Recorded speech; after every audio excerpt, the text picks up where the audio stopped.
एक बार फिर से हम आपके सामने रूबरू होने जा रहे हैं। I am self Sanjay Sharma, department of chemistry. तो प्यारे विद्यार्थियों, आज के का जो हमारा सेशन रहेगा, आज का जो हमारा लेक्चर रहेगा, आपको बोर्ड पर कुछ नजर आ रहा है, एक बार इधर ध्यान से देखना। एनसीईआरटी पार्ट एंड ईथ प्रश्नों का आज हम कुछ सॉल्यूशन देखेंगे बोर्ड के ऊपर। तो जितने विद्यार्थी हैं वो सभी लेक्चर से जुड़ जाइए और आज बड़ा आनंद आने वाला है लेक्चर में। हमारी जो आज की सीरीज है बेटा, एनसीईआरटी पार्ट एंड ईथ प्रश्न संख्या। एनसीईआरटी पार्ट एंड ईथ प्रश्न जो है आपके सिलेबस में, वो कौन से टॉपिक्स वाले क्वेश्चन का हम यहाँ पर अध्ययन करेंगे। वो टॉपिक की अगर मैं बात बताऊं, इससे प्रीवियस जो वीडियो मैंने आपको करवाया था उसमें एल्किल और एरिल हैलाइड बनाने की विधियां बताई थी मैंने। एल्किल और एरिल हैलाइड बनाने की विधियों से संबंधित कुछ पाठ्यनीति प्रश्न है जिनका हम यहाँ पर आज सॉल्यूशन देखेंगे। अगर मैं बात करना चाहूं बेटा तो ध्यान देना, क्वेश्चन संख्या एनसीईआरटी का है आपका 10.2 अर्थात प्रश्न संख्या 10.2 जो क्वेश्चन दिया गया है आपकी एनसीईआरटी बुक के अंदर, वो क्या कहता है कि एल्कोहल है बेटा। क्वेश्चन क्या है, ध्यान देना। एल्कोहल दिया गया है आपको, एल्कोहल प्लस केआई की क्रिया, एल्कोहल तथा केआई की रिएक्शन में, एल्कोहल तथा केआई की रिएक्शन में किसको काम में नहीं लेते, किसको काम में नहीं लेते, H2SO4 को काम में नहीं लेते हैं। ऐसा क्यों होता है बेटा, वाई? इसका रीजन क्या हो सकता है बेटा, क्या रीजन हो सकता है इसका? ऐसा इसका रीजन क्या होगा, इसका आज हमें कारण समझना है। ऐसी क्या वजह है जिसकी वजह से हम इसको काम में नहीं लेते हैं। इससे मैंने कुछ रिएक्शन करवाई थी इससे रिलेटेड, वो ध्यान देना। यदि मैं यहां पर एल्कोहल के साथ में, ध्यान देना, एल्कोहल के साथ में यदि मैं क्या काम में लेता हूं, NaBr काम में लेता हूं, या बेटा मैं क्या काम में लेता हूं, KBr काम में लेता हूं, तो रिएक्शन H2SO4 की प्रेजेंस में फॉरवर्ड हो जाएगी, तो रिएक्शन क्या हो जाएगी, पॉसिबल हो जाएगी। तो यहां सोडियम ब्रोमाइड और पोटेशियम जो ब्रोमाइड है हमारे पास में, H2SO4 की प्रेजेंस में ये ROH के साथ रिएक्शन कर जाते हैं, जबकि KI और एल्कोहल के रिएक्शन में हम इसको काम में नहीं लेते हैं। ऐसा क्या हो जाएगा जिसकी वजह से हमें इसको छोड़ना पड़ रहा है, क्यों इसको हम सेलेक्ट नहीं कर पा रहे हैं, उसका मैं आपको रीजन बताऊंगा। तो क्वेश्चन क्या है एनसीईआरटी का, एल्कोहल तथा केआई की क्रिया के दौरान H2SO4 का यूज नहीं किया जाता है, क्यों? देखना इसका रीजन क्या है, एक बार समझने की कोशिश करना बेटा। अगर मैं सबसे पहले बात करूं, जो मैंने आपको रिएक्शन बताई थी, ये वाली रिएक्शन जो मैंने आपको समझाई थी, उसमें पहले NaBr की रिएक्शन हम किससे करा रहे थे, H2SO4 से करा रहे थे। KBr की रिएक्शन भी किससे करा रहे थे, H2SO4 से करा रहे थे, जिससे HBr बन रहा था, और वो HBr किससे रिएक्शन कर रहा था, एल्कोहल से रिएक्शन कर रहा था, और वहां से फिर जल का अणु बाहर निकल रहा था और RBr प्रोडक्ट का क्या हो रहा था, निर्माण हो रहा था। इसी रिएक्शन में भी हमें ऐसे ही करना है। पहले KI की रिएक्शन किससे करा के देखते हैं, हम H2SO4 से करा के देखते हैं। ध्यान देना बेटा एक बार, KI किससे रिएक्ट करने जा रहा है, H2SO4 से रिएक्शन करने जा रहा है। बता दीजिए प्रोडक्ट क्या बनेगा। KI की रिएक्शन कराएंगे, इधर देखो प्लस, इधर देखो माइनस, H आएगा, क्योंकि बेटा क्या है, ये एसिड है, अम्ल है, अम्ल क्या देगा, H प्लस साइन देगा, इसका H प्लस इसके I माइनस से जुड़ेगा, HI बनेगा, इसका K प्लस और इसका HSO4 माइनस, अर्थात क्या बन जाएगा बेटा, KHSO4 पोटेशियम हाइड्रोजन सल्फेट, और इसके साथ में क्या बनेगा, HI बनेगा। क्या बनेगा, ध्यान देना, किसका निर्माण होगा, HI का निर्माण होगा, किसका फॉर्मेशन होगा, HI का। लेकिन ड्यूरिंग द रिएक्शन, ये ध्यान देना, जो HI जो बना है ये HI की फॉर्म में नहीं रहेगा। इसमें क्या होगा, ये जो H2SO4 है ये किसका काम करेगा, ये किसका काम करता है, ये एज ए ऑक्सीडाइजिंग एजेंट होता है, ये एक ऑक्सीकारक है बेटा। ये क्या है, ऑक्सीकारक है, ये एक ऑक्सीडाइजिंग एजेंट है, ऑक्सीकारक है। ये बनने वाले इस HI को, इस बनने वाले HI को किस में, I2 में ऑक्सीकृत कर देगा। इसके दो मोल ले लेंगे, एक I2 बन जाएगा और एक क्या बन जाएगी, H2।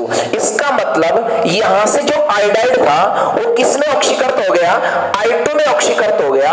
इसका मतलब रिएक्शन में ये हुआ, H2SO4 क्या कर रहा है, वो जो HI जो रिएक्शन के लिए बनने जा रहा था, जो अल्कोहल से क्रिया करने के लिए जा रहा था, वो उससे पहले ही किसमें I2 के अंदर क्या हो जाएगा, ऑक्सीकृत हो जाएगा। और ये काम कौन कर रहा है, ये H2SO4 कर रहा है। इसलिए ध्यान रखना, अल्कोहल तथा KI की क्रिया में हमें इस H2SO4 को काम में नहीं लेना है। अगर इसको काम में लेंगे तो RI प्रोडक्ट नहीं बनेगा बेटा, RI प्रोडक्ट नहीं बनेगा। क्यों नहीं बनेगा, क्योंकि रिएक्शन के दौरान जो HI जो बना है वो किस में ऑक्सीकृत हो जाएगा, आयोडीन में ऑक्सीकृत हो जाएगा। इसलिए आपको ये प्रोडक्ट नहीं मिल पाएगा, अर्थात यहाँ पर RI का फॉर्मेशन नहीं हो पाएगा। इसलिए हम इसको क्या कर देते हैं बेटा, नेग्लेक्ट कर देते हैं, इसको छोड़ देते हैं। तो पहले क्वेश्चन का सॉल्यूशन क्या निकल के आया, अल्कोहल और HI की रिएक्शन में हमें किसको काम में नहीं लेना है, H2SO4 को प्रयुक्त नहीं करना है। H2SO4 ऑक्सीडाइजिंग एजेंट है, बनने वाले HI को I2 में क्या कर देता है, ऑक्सीकृत कर देता है। इसलिए हम इस रिएक्शन में इस H2SO4 का उपयोग नहीं करते हैं। देखते हैं अगला जो हमारा जो क्वेश्चन है वो क्या है, ध्यान देना, एक बार ध्यान दीजिए इधर 10.3 की अगर मैं बात करता हूं, 10.3 क्वेश्चन है, वो क्वेश्चन क्या कहता है कि प्रोपेन, जो प्रोपेन है उस प्रोपेन के डाई हैलोजन व्युत्पन्नों की संरचना बनानी है हमें। क्या बनानी है हमें, डाई हैलोजन व्युत्पन्नों की क्या बनानी है, संरचना बनानी है। ध्यान देना बेटा एक बार इधर, ये देखिए किसकी बात कर रहा है, ये क्वेश्चन नंबर कौन सा है, 10.3 है। पार्टनीत प्रश्न 10.3 की मैं बात करूं, क्या कह रहा है, ये प्रोपेन की बात कर रहा है। किसकी बात कर रहा है, प्रोपेन की। और इस प्रोपेन के हमें क्या बनाने हैं, डाई हैलोजन व्युत्पन्न बनाने। कितने बनेंगे, उनकी संरचना बतानी है। डाई हैलोजन व्युत्पन्न, डाई हैलोजन व्युत्पन्न बनाने, इसके डाई हैलाइड, इसके डेरिवेटिव्स बनाने हमें, इसके प्रोपेन के बनाने। आप सभी समझदार हो बेटा, प्रोपेन की स्ट्रक्चर तो बनाना जानते हो, क्या होगी बताइए। प्रोपेन का मतलब कितने कार्बन बेटा, 3 कार्बन हो गए। कितने कार्बन हो गए, 3 कार्बन हो गए। प्रत्येक कार्बन की संयोजकता किससे पूरी करते हैं, हाइड्रोजन से करते हैं। यहां पर मैंने 3 हाइड्रोजन जोड़े, इधर देखो कितने हाइड्रोजन जोड़ने हैं, 2 जोड़ने हैं। इधर कितने जोड़ने बेटा, 3 जोड़ने हैं। तो ये किसकी स्ट्रक्चर हो गई, ये प्रोपेन की हो गई। अब इस प्रोपेन के जो डाई हैलोजन जो व्युत्पन्न है ना, वो कौन कौन से बन सकते हैं, अगर मैं इसकी चर्चा करूं तो ध्यान देना एक बार, किस तरह से बनाएंगे इसके डाई हैलोजन व्युत्पन्न। मैं पहला व्युत्पन्न बनाने जा रहा हूं, ध्यान देना। कितने कार्बन है, देखो कार्बन कितने हैं, ये 3 कार्बन हो गए अपने पास में। डाई हैलोजन का मतलब उस व्युत्पन्न के अंदर कितने हैलोजन होने चाहिए, 2 हैलोजन होनी चाहिए। मैं हैलोजन नंबर यहां पर पहले ही कार्बन पर ऐड कर रहा हूं। मैं कार्बन को चलो यहां पर नंबरिंग दे देता हूं, 1 2 और ये 3। इसके ऊपर मैंने क्या किया बेटा, एक हैलोजन और ये मैंने दूसरा हैलोजन इस पर क्या कर दिया, ऐड कर दिया। एक इसका व्युत्पन्न तो ये बन गया डाई हैलोजन व्युत्पन्न। आपको जरूर ये समझ में आ रहा होगा, ये हमने पीछे जो कुछ लेक्चर देखे थे, क्लासिफिकेशन में पढ़ा था, जब 2 समान हैलोजन एक ही कार्बन पर जुड़े हो तो उस कंपाउंड के लिए हम क्या शब्द काम में लेते हैं, क्या काम में लेते हैं, आप जानते हो, बोलो क्या काम में लेते हैं, जेम काम में लेते हैं। क्या काम में लेते हैं बेटा, जेम शब्द काम में लेते हैं। इनको जेम डाई हैलाइड कहते हैं। एक ही कार्बन पर 2 समान हैलोजन उपस्थित हो तो ऐसे कंपाउंड्स को हम क्या कहते हैं, जेम। तो किस कैटेगरी का बन गया डाई हैलोजन, जेम कैटेगरी का। इसके बाद देखो, अगर मैं बात करूं दूसरा इसका अगर डाई हैलोजन व्युत्पन्न बनाए तो ध्यान देना, दूसरा बनाने जा रहे हैं, एक बार ध्यान दीजिए। ये देखो अब की बार मैंने क्या किया, एक ही कार्बन पर मैंने क्या किया, ये लो बेटा 3 कार्बन अपने पास में, एक ही कार्बन पर मैंने क्या किया, पहले वाले पर टर्मिनल पर क्या जोड़ दिए मैंने, दोनों हैलोजन।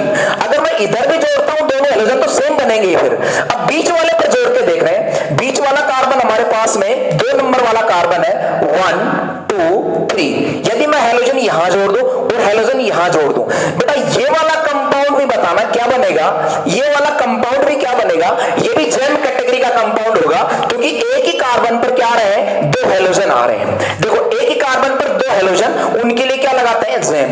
एक ही कार्बन पर 2 हैलोजन, उनके लिए क्या लगाते हैं, जेम लगाते हैं। तीसरे में कंपाउंड की बात करूं, तीसरा यौगिक क्या बनेगा, ध्यान देना। कार्बन कितने हमारे पास में, ये 3 कार्बन है। कितने कार्बन है, 3 कार्बन है। इसमें नंबरिंग की अगर बात करते हैं तो बताइए ये नंबरिंग वही दे रहे हैं, नंबरिंग 1 2 3 1 2 3। अगर मैं बात करता हूं, यदि यहां पर हेलोजन की मैं बात करूं, यदि मैं 1 और 2 वाले कार्बन पर हेलोजन ऐड कर दूं, एक 1 वाले कार्बन पर और एक 2 वाले कार्बन पर, तो ये किस कैटेगरी का होगा बताना भाई। मैंने लेक्चर पिछले वाले में आपको बहुत समझाया था, क्लासिफिकेशन में बहुत डिटेल से बताया था कि जब पड़ोसी कार्बन आ जाए, कौन आ जाए बेटा, पड़ोसी कार्बन आ जाए, एडजेसेंट कार्बन आ जाए, तो ऐसे कंपाउंड्स को हम क्या कहते हैं, ऐसे कंपाउंड्स के लिए हम विसिनल कंपाउंड अर्थात विष शब्द क्या लेते हैं, काम में लेते हैं, ये विसिनल कंपाउंड कहलाएगा, जिसको हम सनिध डाई हैलाइड भी कह सकते हैं, विसिनल डाई हैलाइड भी कह सकते हैं। पड़ोसी का मतलब क्या होगा, सनिध से होगा। और एक ही कार्बन पर दो समान हेलोजन आ जाए तो वहां पर क्या लगाते हैं, जैम लगाते हैं। तो ये कौन सा होगा, ये सनिध वाला कंपाउंड हो जाएगा। अगर मैं और आगे इसकी बात करूं बेटा, ध्यान देना, 4 नंबर वाला अगर कंपाउंड बनाना चाहे, 4 नंबर वाला देखो मैं इधर बना रहा हूं, ध्यान देना कितने कार्बन हमारे पास में, वही 3 कार्बन है बेटा, ध्यान देना। यहां पर अगर मैं बात करूं किसकी, नंबरिंग की बात करूं 1 2 3, ये नंबरिंग कर दी मैंने।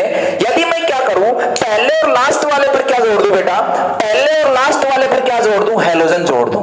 ये लो, ये वाला जो कंपाउंड बना है अपने पास में, ये बताइए किस टाइप का कंपाउंड है।